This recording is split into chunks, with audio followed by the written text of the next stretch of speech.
शीशे जैसी चिकनी तेरी जवानी और दूजे उम्र मस्तानी, तेरे बदन पर ऐसे फिसले जैसे बरसता पानी। सुन ले ओ दीवानी दीवानी दीवानी दीवानी, ऐसों को रखती हूँ मैं कोछे में डाल के। ऐसों को नहीं, पैसों को। पैसों हम कहाँ कह सकते हैं ऐसों को। ऐसों को रखती हूँ मैं कोछे में डाल के। छुरियां चल जाए, छुरियां चल जाए मेरी मतवाली चाल पे। ये गोटेदार लहंगा निकलूं जब डाल के। छुरियां चल जाए मेरी मतवाली चाल पे। छुरियां चल जाए मेरी मतवाली चाल पे। छुरियां चल जाए मेरी मतवाली चाल पे।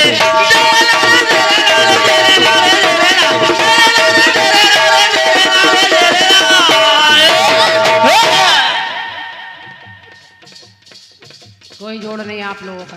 और क्या, अब हम लोग बगैर बिल्डिंग के। खंडगीत सुनिए।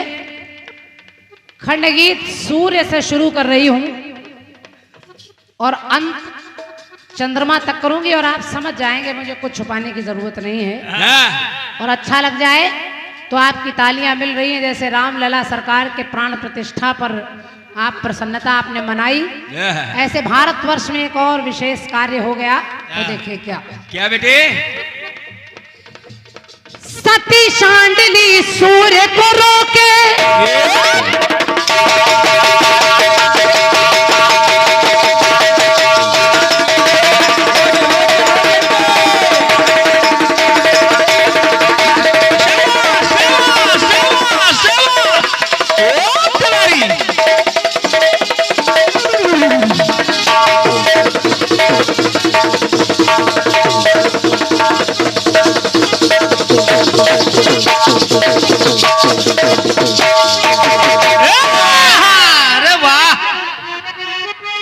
आदरणीय भाभी जी सुनिएगा, हमारे सनातन धर्म में सतियों की कमी नहीं है। सती सावित्री ने अपने पति के लिए यमराज से वो लड़ गई। और एक सती और हुई, सती शांडली। सती शांडली के पति के शरीर में कोढ़ है, वो कोढ़ ही है, कहीं चल फिर नहीं सकता। एक दिन दरवाजे पर बैठा है, उसके पति ने देखा सामने से एक वेश्या निकलकर जाने लगी और उसके पति का मन उस वेश्या पर आ गया। पत्नी ने देखा कि मेरा पति उदास बैठा है, कहा स्वामी आप क्या चाहते हैं? तो सती शांडली के पति ने कहा कि मैं उस वेश्या से मिलना चाहता हूँ। सती ने कहा स्वामी आप चल फिर नहीं सकते, अगर आप उससे मिलना चाहते हैं तो मेरा वादा है मैं आपको अपने कांधे पर बिठा कर ले चलूंगी। और अपने कांधे पर बिठाकर वो अपने पति को ले जाने लगी। तो रास्ते में एक ऋषि है, मांडव ऋषि, एक शूली पर नोक पर बैठे हैं। उसके पति के पैर ऋषि के शरीर में लग गए तो उसके पति को एक श्राप ऋषि ने दे दिया कि जाओ, जिसने मुझे पीड़ा पहुंचाई है सूर्य के निकलते उसके प्राण चले जाएंगे। सती ने सुना कि सूर्य के निकलते मेरा पति मर जाएगा तो उसने जल को अभिमंत्रित करके फेंका और कहा जाओ, अगर सूर्य के निकलते मेरा पति मर जाएगा तो मैं आज के बाद सूर्य को निकलने ही नहीं दूंगी। और नहीं निकलने दिया उसने। तो अब देखिए सूर्य, ये सूर्य कहां से कहां तक चल रहे हैं। अगर तुम गुंडा हो तो मैं भी गुंडी हूँ। के सती शांडली सूर्य को रोके और इन्हीं सूर्य को कपि ने मुख में दबाया, फिर कांख में अपनी दबाया।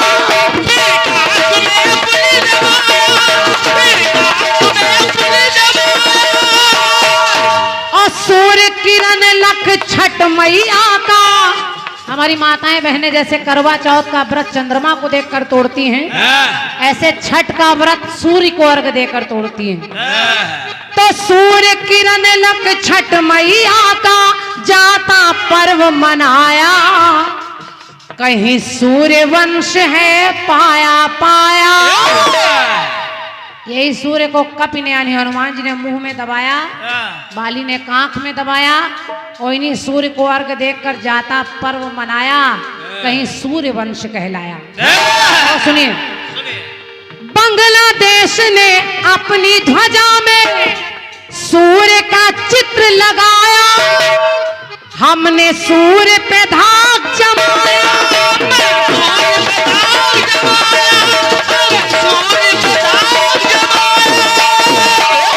और सूर्य चंद्र झंडे में अपने है नेपाल सजाया,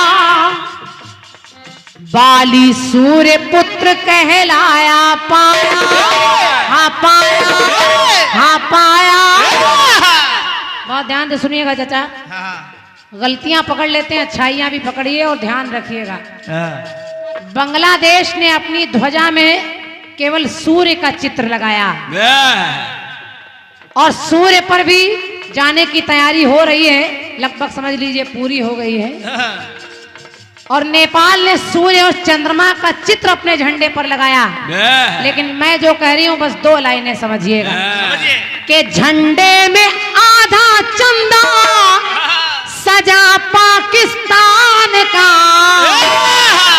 और अच्छा लगे तो तालियां रखिएगा कि झंडे में आधा चंदा सजा पाकिस्तान का, पर पूरे चंदा पर झंडा अपने हिंदुस्तान का।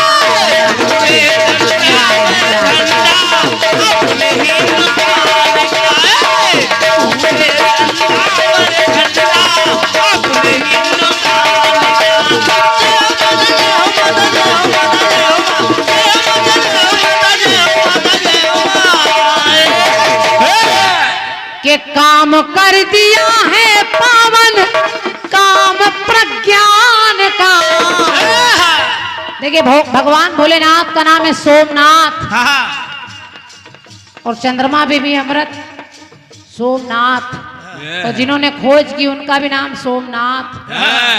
जहां वो फहराया गया झंडा वो है शिव शक्ति पॉइंट। तो सब परमात्मा ही तो है सब चारों तरफ, इसलिए के झंडे में आधा चंदा सजा पाकिस्तान का, पर पूरे चंदा पर झंडा अपने हिंदुस्तान